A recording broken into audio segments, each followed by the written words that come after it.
So Natasha Howard was a former Defensive Player of the Year. One of the best defenders in the WNBA for a while, and we can be honest, she's not defended well in recent years. At all. I think it's fair to be honest in these scenarios, and if we are talking about, like, basketball, sometimes you're not always gonna be talking positive. Throughout this season, again, there's gonna be a lot of negative talk when it comes to basketball. But at the same time, I think that it's important to talk about the basketball side of it. There is a defender in there in Natasha Howard.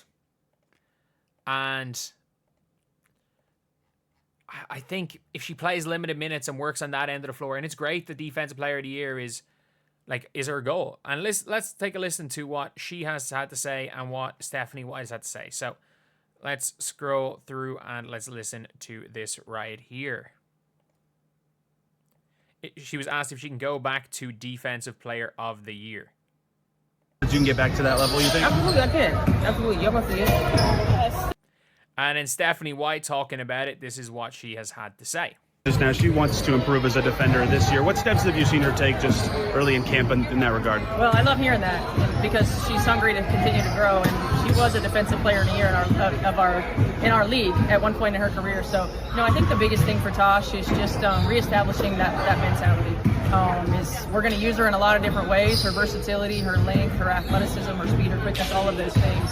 And so just reframing that mentality of making things difficult, of using her speed and quickness, but also remembering the physicality, and then communication. Over communicating. She's one of the most experienced players on the floor, and because she can guard multiple positions, over communicate in areas that can help everybody else around her. And that is exactly what you want to see from Stephanie White. Obviously, look, again, Stephanie White's going to hope. You sign Natasha Howard, and you hope that she can turn into the defensive player that she once was. Let's be real. You're signing Natasha Howard. You're not signing Natasha Howard for defense at this point in her career. But if she can turn back into what she was, 100%, it's an unbelievable signing. It's an unbelievable signing. And even if she can't, you sign Natasha Howard as a runner. You sign her as a player to run because, again, she has not played defense in a while. But you can see one of the big things that Stephanie White is talking about, and it's one of the most underrated aspects of defense at every level of basketball. Communication. And again, as somebody who has coached from young pros, from amateur 12-year-olds to really super high level adult amateurs to young pros, you can see how big of an impact it is for communication. And even at the pro level, you see a lot of young pro teams. Communication is the big thing. And that's the thing when you're a vet. When you're a vet, you see the game differently. When you play the game at a higher level, or have been playing the game at a higher level for a while, you start to see similar sets. You start to see a lot of similar things. You just see the sport of basketball in a completely different light than you do as a younger player. And that is so important when it comes to this team. And that is why, if you're looking at all the clips, you're seeing DeWanna Bonner. You're seeing her direct traffic on the defensive end. And you're seeing a huge improvement in communication from Caitlin and Kelsey Mitchell, because it's easy to communicate when you have principles. That is extremely important. It is extremely easy to communicate, or not extremely easy to communicate. It is easier to communicate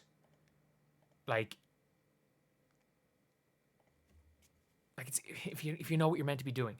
You saw the switch there, the off the ball guard to guard switch a while ago from Kelsey Mitchell to Caitlin Clark. We've seen those type of off the ball stuff. However, last year they lost the season, and it's so funny. Everyone pointing finger. Anyone who doesn't know basketball, you could see them. Watch Marina Mabry shoot that ball. Watch what happens. So Marina Mabry's dribbling the ball up the court. I'm not going to show the clip. Mabry's dribbling the ball up the court, and I think it might be Ty Harris. I can't remember off the top of my head. Cuts. So Kelsey Mitchell, Caitlin Clark's meant to be guarding Marina Mabry, but Caitlin Clark is kind of in a position where she's kind of guarding, let's just say, Ty Harris for argument's sake. And Kelsey Mitchell is out of position guarding Ty Harris. The ideal scenario, because Caitlin Clark is running this way, is for Caitlin Clark to follow the cutter and for Kelsey Mitchell to step up, just pass off players to each other, and there's Marina Mabry's not open. But what ends up happening is Kelsey Mitchell, or Caitlin Clark assumes Kelsey Mitchell is going to do that. Kelsey Mitchell assumes Caitlin Clark is just going to go to Marina Mabry. So what happens is both of them go to the cutter and Mabry's wide open, season over.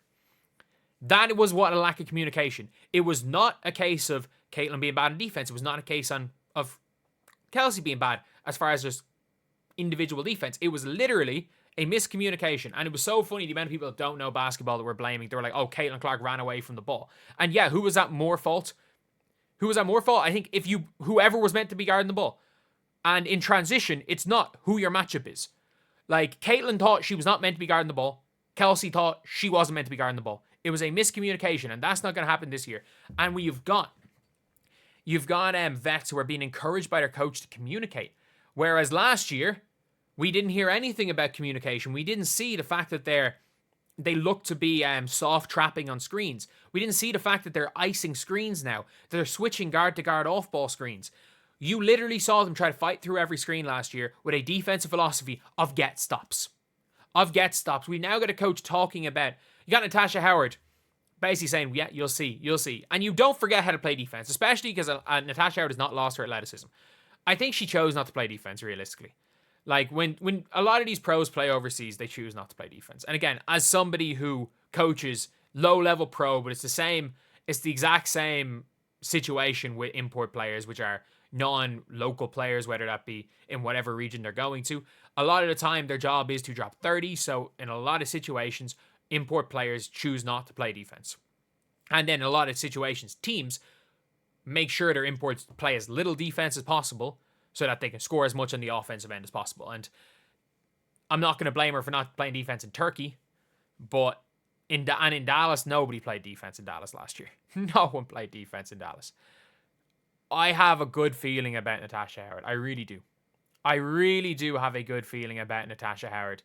And I think she's going to be a seriously good pickup for the Indiana Fever on both ends of the floor. Maybe not lockdown defense, but I do think she's going to be very good as a vet for communication. And if anything, being a vet for Michaela Timpson to learn off, because I do think there's a chance with her athleticism beside Leah Boston, beside Caitlin Clark. If all works out well for Michaela Timpson, she's the perfect player in 2 years' time to come in for Natasha Howard.